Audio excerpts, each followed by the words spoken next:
নমস্কাৰ, Swapnali বৰুৱাচুতীয়া Facebook page আৰু YouTube চেনেলৰ নতুন এটা ভিডিঅ'লৈ আপোনালোকক মই স্বপ্নালীয়ে পুনৰবাৰ স্বাগতম জনাইছোঁ। আশা কৰোঁ সকলো ভালে আছে আৰু কুশলে আছে। আজি চকুটো সম্পূৰ্ণৰূপে ভাল পাইছোঁ, সেয়েহে আনন্দত সীমা নোহোৱা হৈছে বুলি ক'ব পাৰি। আৰু বতৰটো ভাল কৰিছে, তাতে কাপোৰ কানি অলপ ধুবলৈ বাকী আছে। কাপোৰ কানিখিনি ধুই ল'ম এতিয়া। সকলো কাম বন এৰি কিন্তু মই ভিডিঅ' বনাবলৈ আৰম্ভ কৰিছোঁ। এফালে কিন্তু গালি দিব, কিন্তু মই কৈছোঁ আপোনালোকক ভাল পাওঁ কাৰণেহে আহিছোঁ, ভিডিঅ' বনাইছোঁ আপোনালোকৰ বাবে। সকলো কাম বন কৰি আজৰি হৈছিলোঁহে মাত্ৰ, আকৌ ফোন আহিলে। বাইদেউগৰাকীয়ে ফোন কৰিলে, অংগনবাড়ী বাইদেউগৰাকীয়ে। আজি বোলে অংগনবাড়ী স্কুললৈ যাব লাগে, বেটাকো লৈ যাব লাগে। সেইকাৰণে বেটাক লৈ গৈছোঁ। বেটা পিছে টোপনিয়াই আছে, তথাপিও লৈ গৈছোঁ আৰু লাগে বুলি কোৱাৰ কাৰণে।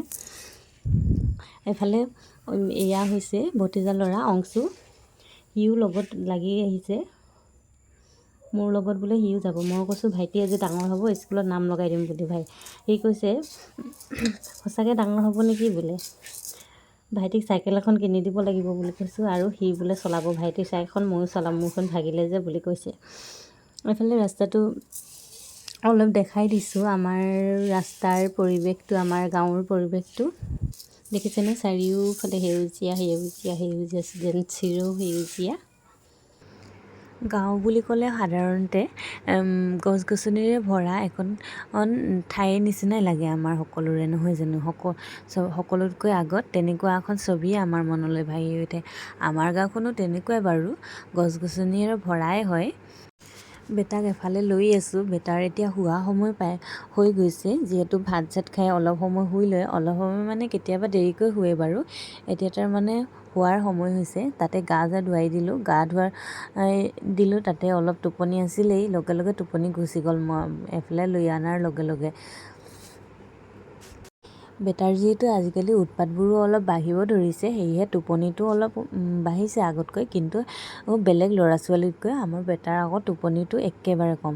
কাৰণ দিনত যদি 3টামান বজাত যদি 1 ঘণ্টামান সময়, 3টামান বজাৰ পিছত যদি 1 ঘণ্টামান সময়ো শুই লয় নহয়, তেতিয়া মানে 11টামানলৈকে শুবলৈ পাহৰিয়ে থাকে আৰু।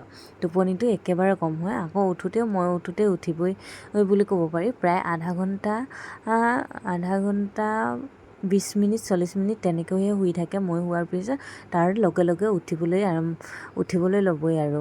তাৰপিছত কি ক'ম আৰু, কাম বন যদিহে তাক লৈ দিয়া মানুহ নাথাকে নহয়, মোৰ কাম সকলো থাকিয়ে যায় আৰু। এফালে সৰু বাচ্ছাবিলাকে খেলি আছে। ইহঁতে পিছে ক্লাছ কৰিবলৈহে আহিছিলে, মিটিঙৰ কাৰণে নহয়। অংগনবাড়ীৰ ছাত্ৰ ছাত্ৰী হয় ইহঁতে। খেলি আছে খেলা বস্তুৰ লগত। এনেদৰে খেলা দেখিলে মানে স্কুলৰ ল'ৰা ছোৱালী হ'ব লাগে। খেলা দেখিলে বহুত বেছি ভাল লাগে, নহয় জানো? অলপ হ'লেও কিবা নিজৰ শৈশৱৰ দিনবোৰলৈ মনত পৰে। কিমান যে ভাল আছিল সেই দিনবোৰ, সুখ দুখ একোৱে নাজানিছিলোঁ। অলপ সময় পিছতে বাইদেউগৰাকী আহি পালে, আৰু বিভিন্ন ধৰণৰ চৰকাৰী আঁচনি আৰু নিজৰ ল'ৰা ছোৱালীক কেনেদৰে যত্ন ল'ব লাগে, কেনেদৰে খোৱাৰ বাবে আগ্ৰহী কৰি তুলিব লাগে, সেইবোৰকে অলপ বুজাই দিলে। আৰু চৰকাৰী আঁচনি ল'ৰা ছোৱালীৰ কাৰণে কি কি আঁচনি আছে তাকো বুজাই দিলে। আপোনাৰ কি কি আঁচনি পোৱা যায় যদিহে 2জনী কন্যা সন্তান বা এজনী থাকে। তেনেকুৱাকৈ বেছিভাগ আঁচনি কিন্তু কন্যা সন্তানৰ কাৰণেহে দেই। এফালে আকৌ বাইদেউগৰাকীয়ে সৰু সৰু ল'ৰা ছোৱালীবিলাকক লাইন পতাই সকলোৰে নামবোৰ সুধিছে, লগতে মাক দেউতাকৰ নাম, গাঁওখনৰ নাম সকলোকে সুধিছে।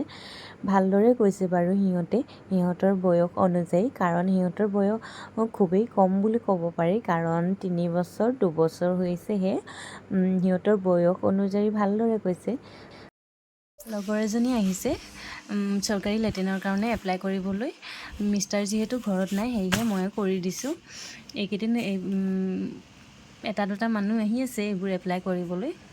মিষ্টাৰ ঘৰত নাথাকিলে মই কৰি দিব লগা হয়। এইবোৰ কাম কৰি সাধাৰণতে মই ভাল নাপাওঁ, যদিও কৰিবই লাগিব, উপায়তো নাই। আজিৰ ভিডিঅ'টো আৰু বেছি দীঘলীয়া কৰি নাথাকোঁ, ইমানতে সামৰি দিছোঁ। যদিহে ভিডিঅ'টো ভাল লাগিলে লাইক কৰিব, শ্বেয়াৰ কৰিব, আৰু মোৰ ইউটিউব চেনেলত গৈ ছাবস্ক্ৰাইব কৰি দিব। লগতে ফেচবুক পেজত গৈও ফ'ল' কৰি দিব। আজিলৈ আহিলোঁ, ধন্যবাদ।